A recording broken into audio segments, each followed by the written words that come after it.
Let's start with the introduction to set theory.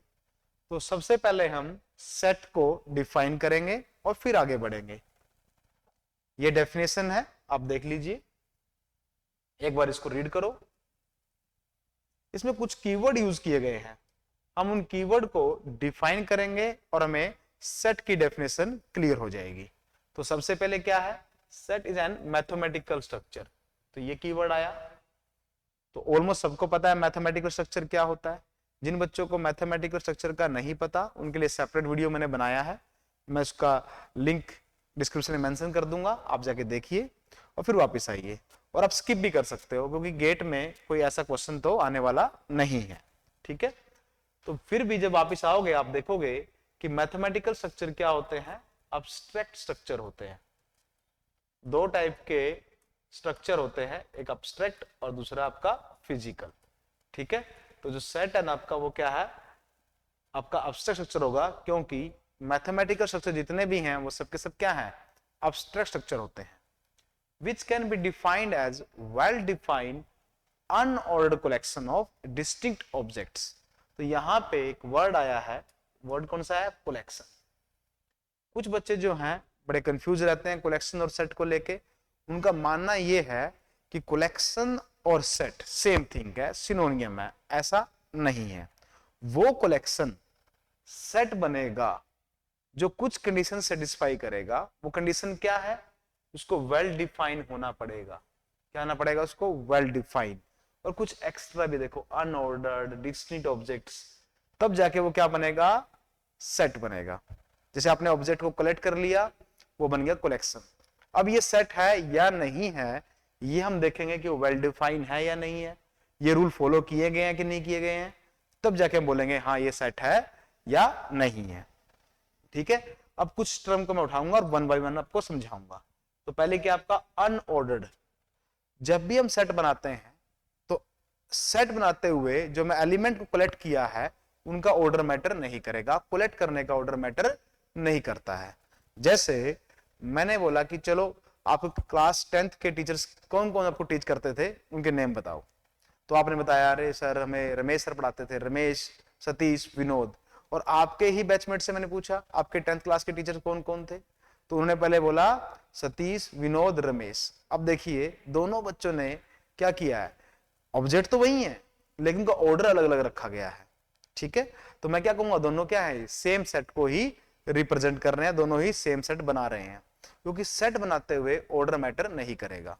एक और example लेते हैं। जैसे आपने तीन एलिमेंट, तीन नंबर्स का एक सेट बनाया और नंबर है 2 3 5, और दूसरे ने बनाया 3 5 2। मैं कहूंगा दोनों क्या है, ये सेम सेट है। क्यों, क्योंकि सेट में एलिमेंट्स को कलेक्ट करने का या ऑब्जेक्ट को कलेक्ट करने का ऑर्डर मैटर नहीं करता है। आप किसी भी ऑर्डर में उनको कलेक्ट कर सकते हो, बस सेम तब होंगे वो, ऑब्जेक्ट सेम होने चाहिए उनके अंदर, ठीक है। अब ये क्लियर हो गया आपको अनऑर्डर्ड। अब बात करते हैं कि ऑब्जेक्ट्स क्या होते हैं और डिस्टिंक्ट क्या होते हैं। पहले ऑब्जेक्ट के बारे में बताते हैं। जो हम पढ़ रहे हैं ना सेट थ्योरी, ये कैंटर सेट थ्योरी है बेटा। क्या है, कैंटर सेट थ्योरी हम पढ़ रहे हैं, मैं आगे बताऊंगा आपको, ठीक है। अब ऑब्जेक्ट को कैंटर सेट थ्योरी में क्लियरली डिफाइन नहीं किया है, ठीक है, लेकिन थोड़ा कैरेक्टरिस्टिक बता देता हूं कि ऑब्जेक्ट आपके फिजिकल भी हो सकते हैं। कोई ऑब्जेक्ट क्या हो सकते हैं, फिजिकल, या फिर आपके अब्स्ट्रैक्ट हो सकते हैं। दोनों तो नहीं हो सकते, या तो फिजिकल होगा कोई ऑब्जेक्ट या फिर कोई ऑब्जेक्ट क्या होगा, अब्स्ट्रैक्ट। ये ऑब्जेक्ट की कैरेक्टरिस्टिक्स है, या तो फिजिकल होगा वो या फिर क्या होगा वो, अब्स्ट्रैक्ट, ठीक है। अब और ये क्या होता है फिजिकल अब्स्ट्रैक्ट, ये आपको उसी वीडियो में पता लग जाएगा, सब क्लियर हो जाएगा, ठीक है। अब बात करते हैं कि सर डिस्टिंक्ट का मतलब क्या है। डिस्टिंक्ट का मतलब ऐसे समझिए ध्यान से कि आप एक एलिमेंट को, एक ऑब्जेक्ट को, एक एलिमेंट को, एक ऑब्जेक्ट को सेट में मोर देन वन टाइम्स नहीं लेके आ सकते। मतलब जैसे कि मैं पूछूं कि आप बताइए आपके जो है 10th क्लास के टीचर कौन कौन थे, तो आप बोलोगे सर रमेश रमेश रमेश, सतीश सतीश सतीश, विनोद विनोद विनोद। इसका मतलब क्या हुआ, इसका मतलब क्या हुआ, इसका मतलब यह है कि आप एक एलिमेंट को बार बार लिख रहे हो, बार बार मुझे बता रहे हो। तो मैं क्या बोलूंगा कि नहीं ऐसा नहीं होगा, मैं उसको एक ही, रमेश अगर 3 बार आ रहा है ना तो उसको मैं एक बार ही कंसिडर करूंगा। चलो दूसरे एग्जाम्पल समझते हैं कि जो सेट है ना, सेट जब बनाते हैं हम सिर्फ इसमें इंटरेस्टेड होते हैं कि वो कोई ऑब्जेक्ट इस सेट में होगा या नहीं होगा, इस सेट में प्रेजेंट होगा या एब्सेंट होगा, इसमें इंटरेस्टेड है। तो जैसे अटेंडेंस रजिस्टर जो होता है उसमें क्या होता है कि आप अपने रोल नंबर बोलते हो, जैसे आपका रोल नंबर आता है आप बोलते हो यस सर, और एक बच्चा अपने रोल नंबर 5 बार बोल देता है yes sir yes sir yes sir yes sir yes sir, तो क्या मैं उसकी 5 अटेंडेंस लगाऊंगा? नहीं, मैं उसकी एक ही अटेंडेंस लगाऊंगा कि वो प्रेजेंट है। ठीक है, वो प्रेजेंट है।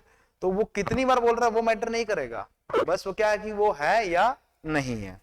एक और एग्जांपल लेते हैं, जैसे मान लो आपके लाइब्रेरी है, लाइब्रेरी में बुक्स हैं, और मैं पूछता हूं किस किस सब्जेक्ट की बुक आपकी लाइब्रेरी में है। तो मान लेते हैं डेटा स्ट्रक्चर की 5 बुक है, तो आप 5 बार थोड़ी लिखोगे data structure data structure data structure, नहीं 5 बार नहीं लिखोगे। आप क्या बोलोगे कि डेटा स्ट्रक्चर की बुक है, 5 है, 1 है, 2 है, मैटर नहीं करेगा, बस है तो डेटा यस डेटा स्ट्रक्चर की है। डेटा एल्गोरिथम की है, वो 10 है 20 है, यस है। और उसको ऑपरेटिंग सिस्टम की नहीं है तो आप उसको सेट में नहीं लेके आओगे। ठीक है, तो ये मैटर नहीं करता है कि ऑब्जेक्ट कितनी बार उसमें आप लेके आ रहे हो, नहीं, उसको एक बार ही उसको क्या करेंगे, मेंशन करेंगे सेट के अंदर। तो डिस्टिंक्ट होना चाहिए। ठीक है, अब बात करते हैं, थोड़ा सा ये समझ लीजिए कि मैथमेटिकल स्ट्रक्चर क्या होता है। It is an abstract structure होता है। क्या होता है? अब्स्ट्रैक्ट। मैंने बताया आपको अनऑर्डर। जब भी हम सेट बनाएंगे और सेट में जब एलिमेंट्स को कलेक्ट करेंगे, उनका कलेक्ट करने का ऑर्डर मैटर नहीं करेगा। लेकिन कई बार बच्चे ये सोचते हैं कि ठीक है, मैं बोल रहा हूं कि कलेक्ट करने में ऑर्डर मैटर नहीं करेगा, मैं बोल रहा हूं कि कलेक्ट करने में ऑर्डर मैटर नहीं करेगा, आप किसी भी ऑर्डर में उनको कलेक्ट कर सकते हो। लेकिन कई बार ऐसा होता है कि ऑब्जेक्ट्स के बीच में एक ऑर्डर होता है, जैसे 2 3 5 3 नंबर है, आपने कलेक्ट किया पहले 2 फिर 5 फिर 3, कैसे कर लीजिए, कलेक्ट करते ऑर्डर मैटर नहीं करेगा। लेकिन उन एलिमेंट्स के बीच में तो ऑर्डर है, नेचुरल नंबर में 2 पहले आता है, फिर 3 आता है, फिर 5 आता है। तो एलिमेंट्स में तो क्या हो सकता है, ऑर्डर हो सकता है, लेकिन वो कलेक्ट करने में ऑर्डर मैटर नहीं करेगा। ये इसका मीनिंग है। ठीक है, अब डिस्टिंक्ट क्या होना चाहिए, एक ऑब्जेक्ट को हम क्या करेंगे, वन टाइम में ही उसको रिप्रेजेंट करेंगे, डिनोट करेंगे, उसको एक बार ही उसको मेंशन करेंगे सेट के अंदर, अगर वो प्रेजेंट है तो। ठीक है, मल्टीपल टाइम्स को नहीं करेंगे, रिपीटेटिव नहीं करेंगे। ठीक है, अब ऑब्जेक्ट क्या हो सकता है, फिजिकल भी हो सकता है, अब्स्ट्रैक्ट भी हो सकता है। वीडियो देख लीजिएगा, मैंने बताया, क्लियर हो जाएगा आपको। अब सेट क्या आएगा, मैथमेटिकल स्ट्रक्चर है, मतलब अब्स्ट्रैक्ट स्ट्रक्चर है। तो अब सेट के अंदर जो कलेक्शन किया हमने, सेट में जो हमने क्या किया, कलेक्शन किया एलिमेंट्स का, ऑब्जेक्ट्स का, वो क्या होगा, अब्स्ट्रैक्ट होगा। क्या होगा, अब्स्ट्रैक्ट होगा। मतलब क्या, जैसे मैं बोलता हूं एक सेट बनाइए, सेट बनाइए किसका, बॉलीवुड एक्टर का। तो आपने बोला कि ये एक्टर आ गया, ये एक्टर आ गया, ये एक्टर आ गया। ठीक है, अब आपने बना लिए। तो अब आपने ये जो बनाया है ना सेट, ये दिमाग में बनाया, थॉट प्रोसेस में बनाया, यस और नो, यस थॉट प्रोसेस में बनाया, उनको उठा के लेके तो नहीं आए आप। तो ये जो कलेक्शन है ना, आपने जो ब्रेन में, दिमाग में बनाया आपने, ठीक है, ये जो आपका कलेक्शन है ना, क्या आपका अब्स्ट्रैक्ट कलेक्शन है। तो सेट क्या आपका अब्स्ट्रैक्ट कलेक्शन है। हम ऑब्जेक्ट को उठा के नहीं लेके आते फिजिकली, हम उनको क्या करते हैं, अब्स्ट्रैक्ट वे में उसको थॉट प्रोसेस में लेके आते हैं। और जो हमारा फिजिकल कलेक्शन होता है, जैसे मैं बोलता हूं कि भाई फिजिकल कलेक्शन क्या करते हैं, ऑब्जेक्ट को फिजिकली लेके आते हैं, उनको फिजिकली कलेक्ट करते हैं। ठीक है, that is the difference between the abstract collection and physical collection. Set क्या मेरा अब्स्ट्रैक्ट कलेक्शन है। ठीक है, ओके।